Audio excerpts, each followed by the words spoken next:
কিছুমান মুহূৰ্ত কেতিয়াও ভুলি যাব নোৱাৰি, কিন্তু কেতিয়াও উভতিও পাব নোৱাৰি। নিজকে কষ্ট দি কেতিয়াও ভাল পোৱা দেখুওৱা নাযায়, কাৰণ যি তোমাৰ চকুৰ পানীৰ মূল্য বুজি নাপায়, সি আৰু তোমাৰ কষ্টৰ মূল্য কি বুজি পাব।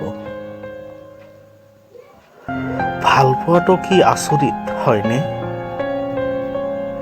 যাক কোনোদিনেই চিনি পোৱা নাছিলোঁ, জনা নাছিলোঁ, তাৰ বাবেই আজি কষ্ট পাব লাগে। মনত ৰাখিবা, সময় সদায় একে নাথাকে। বেয়া দিনৰ পিছত কিন্তু সদায় ভাল দিন আহে। এই পৃথিৱীখনত সপোন বুকুত বান্ধি লৈ কষ্ট পোৱা মানুহৰ সংখ্যাই বেছি। কষ্টবিলাকক মনৰ মাজত লুকাই ৰাখি সকলোৰে লগত হাঁহি ধেমালি কৰি থকাৰ নামেই হ'ল জীৱন। নিজতকৈ কাৰোবাক বেছি ভাল পালে পুৰস্কাৰ হিচাপে চকু পানীৰ বাহিৰে আৰু একো পোৱা নাযায়। ভাল পোৱা বুজোৱাৰ কাৰণে বেছি কথা কোৱাৰ কোনো দৰকাৰ নাই।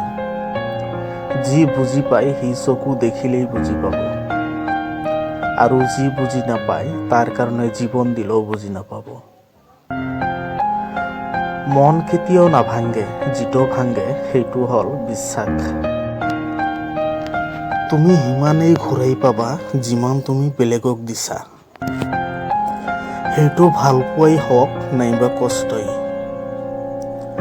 সেই ব্যক্তিক অৱহেলা নকৰিবা যিয়ে হাজাৰ কষ্টৰ পিছতো তোমাক ভাল পায়।